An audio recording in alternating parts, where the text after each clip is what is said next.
الرحمن الرحیم۔ حضرت سلیمان علیہ السلام کے بارے میں آج ویڈیو بنا رہی ہوں۔ ایک کمنٹ مجھے آیا تھا کہ حضرت سلیمان علیہ السلام کے بارے میں ویڈیو بنائیں، تو یہ ویڈیو آپ کے لیے ہے۔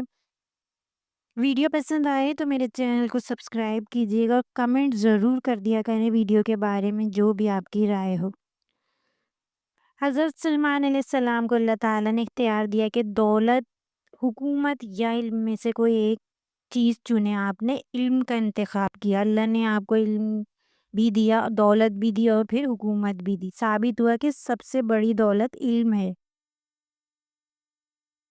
جب حضرت سلیمان علیہ السلام اپنے لشکر کے ساتھ وادی نمل میں داخل ہوئے تو ایک چونٹی نے اپنی ساتھی چونٹی سے کہا کہ اپنے بلوں میں داخل ہو جاؤ تاکہ سلیمان کا لشکر تمہیں بے خبری میں کچل نہ دے۔ حضرت سلیمان علیہ السلام نے 3 میل دور سے چونٹی کی بات سنی اور مسکرایا، اللہ کا شکر ادا کیا کہ اس سے نبی کی عظمت اور ان کے علم و شعور کی گہرائی ظاہر ہوتی ہے۔ حضرت سلیمان علیہ السلام نے اپنے پرندوں کی غیر حاضری نوٹ کی اور فرمایا کہ اگر ہدہد کوئی معقول عذر نہ لایا تو اسے سخت سزا دیں گے۔ پھر حضرت سلیمان علیہ السلام نے خط لکھا، اس میں دعوت اسلام دے رکھی تھی۔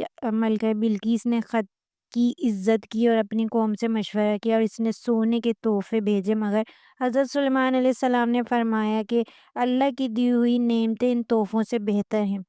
پھر حضرت سلیمان علیہ السلام نے ملکہ بلقیس کا تخت لانے کا حکم دیا اور ایک جن نے کہا کہ وہ ایک لمحے میں لا سکتا ہے، مگر ایسا شخص جس کے پاس علم تھا اس نے کہا آنکھ جھپکنے سے پہلے عرش آپ کے سامنے ہوگا، اور جب عرش آ گیا تو حضرت سلیمان علیہ السلام نے اللہ کا شکر ادا کیا اور پھر ملکہ بلقیس حضرت سلیمان علیہ السلام کی بارگاہ میں حاضر ہوئی اور سب کچھ دیکھ کر ایمان لے آئی اور اسلام قبول کر لیا۔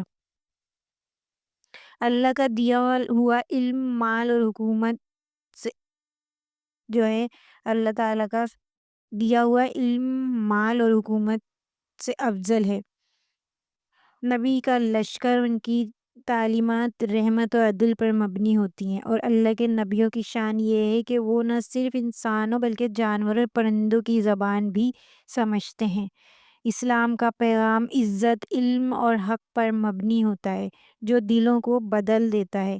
تو حضرت سلیمان علیہ السلام کے بارے میں بہت سے واقعات ہیں جن میں سے میں نے ایک خلاصہ آپ کے سامنے بیان کر دیا ہے۔ انشاءاللہ اس پر پھر تفصیلی ویڈیو بناؤں گی حضرت سلیمان علیہ السلام کی زندگی کے بارے میں۔